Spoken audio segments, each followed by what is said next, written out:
Bonjour. Ça va? L'OM? Ça va bien? Merci beaucoup. Dans chaque ville, nous avons créé un comité de soutien à Philippe Carsenti. Je vous adresse la bienvenue, une bienvenue très chaleureuse. Je voudrais ce soir avoir un hommage à mon amie Jocelyne. Jocelyne. Ça fait 1 an et 3 jours qu'on a commencé la campagne exactement. J'ai commencé le 11 mars 2011. J'étais le premier à lancer la campagne dans toutes les législatives françaises. Et c'est magnifique parce que tout ça, c'est une aventure humaine. Cette campagne, c'est une campagne d'artisans. Vous travaillez avec nous parce que vous pensez qu'on a vraiment des choses à faire à l'Assemblée nationale et parce qu'on a des idées à défendre et des convictions à défendre. L'affaire Al-Doura, qui a été donc un petit peu le fil conducteur de tous les combats politiques que j'ai menés, puisque c'était des combats pour la vérité. En fin de compte, et c'est ce qu'on a pu voir, c'est que dans cette campagne, et là on l'a vu, je lui ai montré clairement les messages que je reçois de religieuses catholiques ici en Israël, qui me disent « Monsieur, nous voterons pour vous parce que vous avez défendu la vérité dans l'affaire Al-Doura ». Ce n'est pas pour eux une histoire de défendre Israël, c'est la vérité. Ce message passe aussi très très bien en Italie et en Grèce. Alors, en Grèce, j'ai deux bonnes nouvelles à vous annoncer. Il y a 2 médias importants en Grèce pour les Français. Athens News, qui a annoncé, après mes tournées là-bas, que j'étais réellement le favori des Français de Grèce. Et le trimestriel grec francophone, qui va sortir cette semaine, j'ai vu l'article qui m'a été envoyé, annonce que je suis aussi le favori des Français qui vivent en Grèce. En Italie, j'ai eu le plaisir de voir la semaine dernière une interview de la déléguée UMP de Rome, qui a déclaré très clairement qu'elle quittait la campagne de Valérie Hoffenberg pour rejoindre la mienne. La vérité, je pense que c'est une valeur essentielle qui doit être portée dans le débat politique et à l'Assemblée nationale. Ça me mène à autre chose. On me dit, quel est ton programme?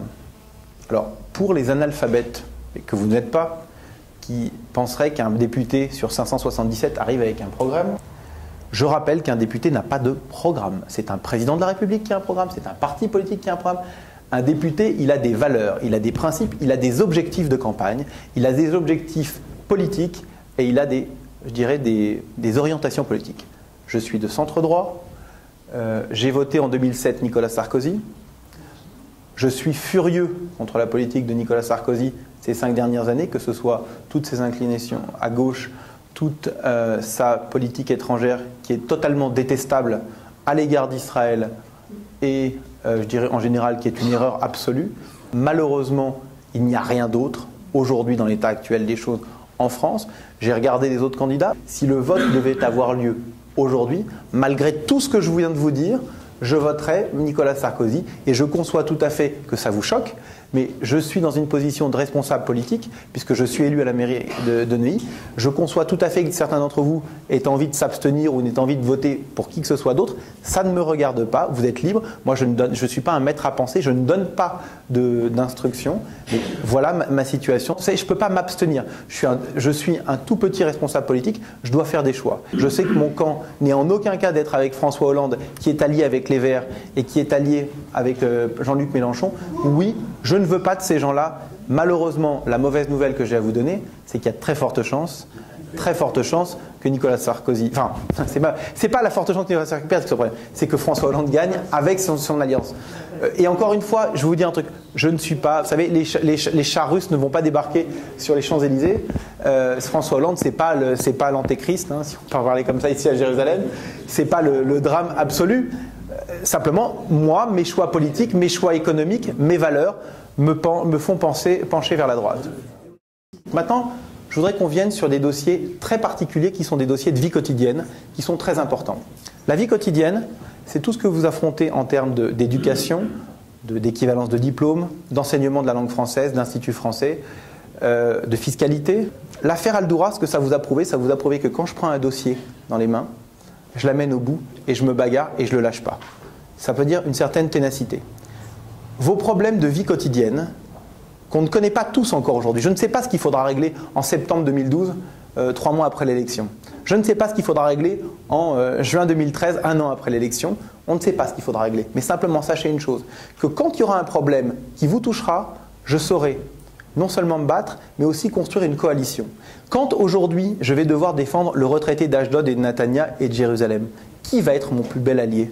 C'est le type, le député des Français du Maghreb, des Français du sud de l'Afrique, des Français de l'Asie. Et là-dedans, il y aura forcément des socialistes, il y aura forcément des gens de gauche. D'accord ? Eh bien, avec ces députés, avec ces alliances-là qu'on va constituer, on va faire une coalition pour défendre vos droits. Et ça, c'est fort. Et je suis en train même de travailler, alors aujourd'hui, il y a quelques candidats qui sont considérés comme favoris par les médias, comme je vous l'ai dit. Donc, on s'est contactés les uns les autres pour travailler dans le futur. Et on est même en train de réfléchir à essayer de voir si on peut faire rentrer les députés des dom-toms.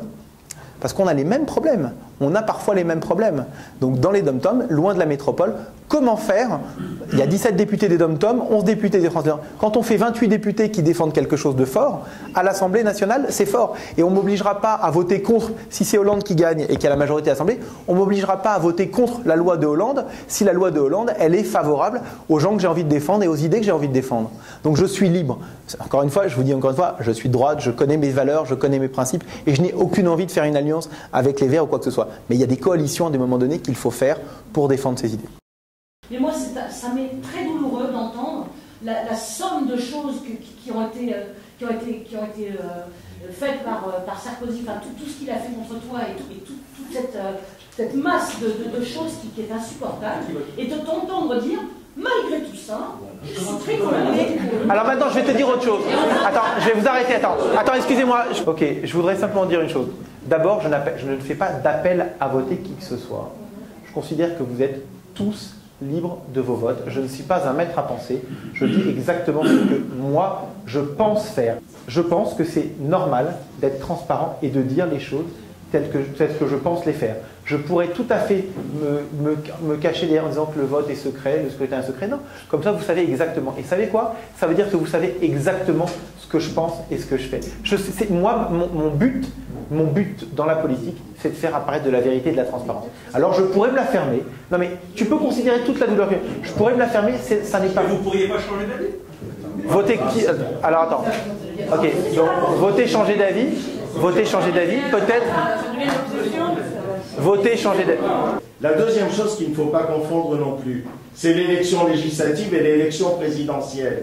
C'est un plaisir de voter pour Philippe qui a pris des positions contre le Quai d'Orsay et contre Sarkozy à l'Assemblée nationale. Mais c'est vrai qu'au présidentiel, et je te félicite de prendre ce choix, malheureusement, il n'y a vraiment pas le choix. On a la peste, le choléra, alors on prend la grippe. Bon, je vais te répondre autre chose.